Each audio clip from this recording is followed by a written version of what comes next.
it's Julia. Welcome back to my channel. I am making a journal cover. It's made out of this canvas piece that I frayed. I want to add some free motion stitching on this, but I really also want to add some slow stitching. I'm starting my journey on slow stitching, and so far I absolutely love it. So that picture that I showed there was the free motion scene that I'm going to be adding. It's just a row houses. Also going to add a stamp image, and this is a bunch of phrases that I just picked up in a Tim Holtz collection. I'll link everything down below for you. I've already stamped it out once, but I didn't like the impression as well as I thought it could be, and so I'm going to redo it. I'm using my archival ink. This is also a permanent ink. I'm using a brown color. This phrase is, "and so the adventure begins," and I thought that would be great for a journal cover. Just put a little snip in that and then tore it to get those frayed edges.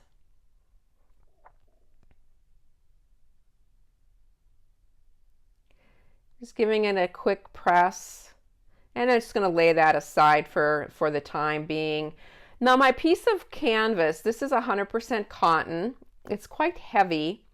Just giving it a little spray with some quilter's starch just to give it a little bit more body.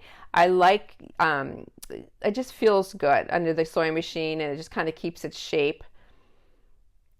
And you've seen me do this before if you watch my channel. I like using the water-soluble stabilizer to get my image from my piece of paper onto my fabric. Especially with a heavier canvas, it's really hard to see through it, and so it's hard to trace. Even with a light box, it's hard to trace, and so this works great. I'm just going to, I'll trace it first. That film is very see-through, so I can see my design really well.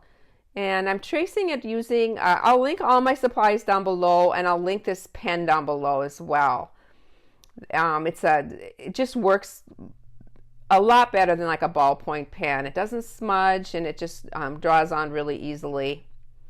Just try to figure out where I want my design on my little cover here, and I'm just placing some pins.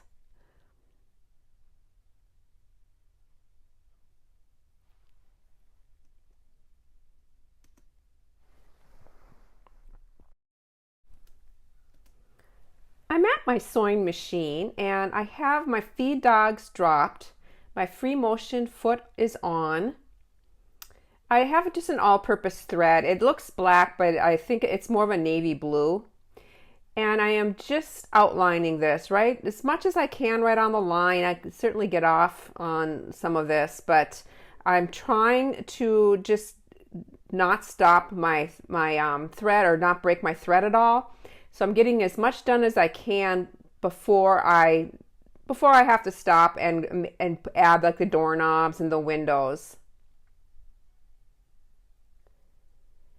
I have been really inspired by Roxy Creations channel, and I'm sure that many of you already watch her, but I will link that down below as well. She just does a lot of stitch with me. She does a lot of the slow stitching. Love her work, and that is, I just have the urge to start this, and so I'm very much a beginner, and my slow stitching is slow. There's no other word for it, and I'm just, I need a lot of practice. But so many people comment about my free motion stitching. Well, that also just takes practice. And you can also do this. It's not hard. Just takes a little bit of practice. Here I am individually doing the windows, and at this point I am breaking my thread, or pulling my, traveling with my thread. So then I'm here to snip everything off. This does not fray. People are wondering, like, do I use fray check? Or does it pull out? Those stitches are so tiny that no, they do not. Next, I take as much of that film away as I can, just by gently removing the bigger pieces. And then the pieces that are inside my design, I'm going to spray this whole thing with water. Just have like a water and a spray bottle there. Just give it a pretty good, so it's real damp. And then taking a piece of a paper towel, laying it over the top, and then my iron will help pick everything up. You can see it there, and I almost got all of it with that. I am going to do it one more time. Here's the point too where I noticed I missed a couple sections of this one house. You'll see it there. So I went back and just redid that. Now it's on to adding the patches. Just going to lay these out. I do want to keep that fray edge on my canvas, so I'm scooting those in a little bit. One thing that I made a mistake on is you should overlap them more than I did. I would say about a half an inch is how much it really helps if you overlap. Now I'm just going to add some pins just to keep everything in place. At this point, I haven't decided yet if I'm going to add some color to my row houses with an inked Hense, or if I'm just going to do just areas in it with slow stitching. So I'll see as I go. This is going to be, like I said before, more than one part, this series, getting this complete. I'm just going to finish today with just how I'm just tacking everything down, and I'll show you that.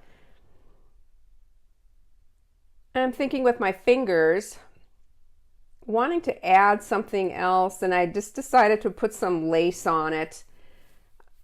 This is something that you can add after you do your slow stitching, is do some more embellishments, but I decided just to stick it in there, and I'm going to include that with when I do my basic stitching.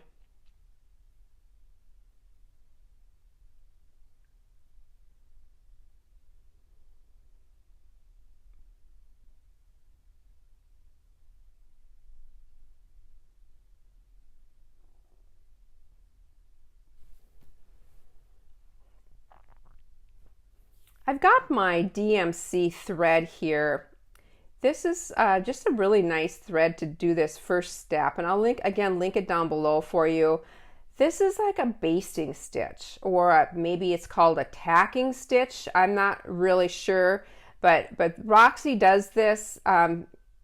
It'll be like a really tiny stitch on the top, and then a longer stitch underneath. I decided to also just do that tack look on this canvas, just to add some stitches to that top there. And then as I get near the patches, I make sure to stick just a little stitch right at the beginning of each of these little pieces. You can see I just did a little stitch there, but the majority of my thread is underneath at this point. And as I go, I can remove my pins. My rows are about, I would say, a half inch, maybe 3/4 of an inch in between the rows. And this is just a great thing to do in front of the TV. And I'm going to be doing the rest of this off camera. I'm just going to tie my knot here. And then the rest, my next video, I'm going to be sharing some of the stitches that I'm going to be adding, some of the fun stitches. And like I said, I'm a beginner, but it just takes practice. I hope you enjoy this series, everybody. I'm going to have some pictures here at the end so that you can see a little bit more of a close-up of what I'm doing. This is the one at the sewing machine.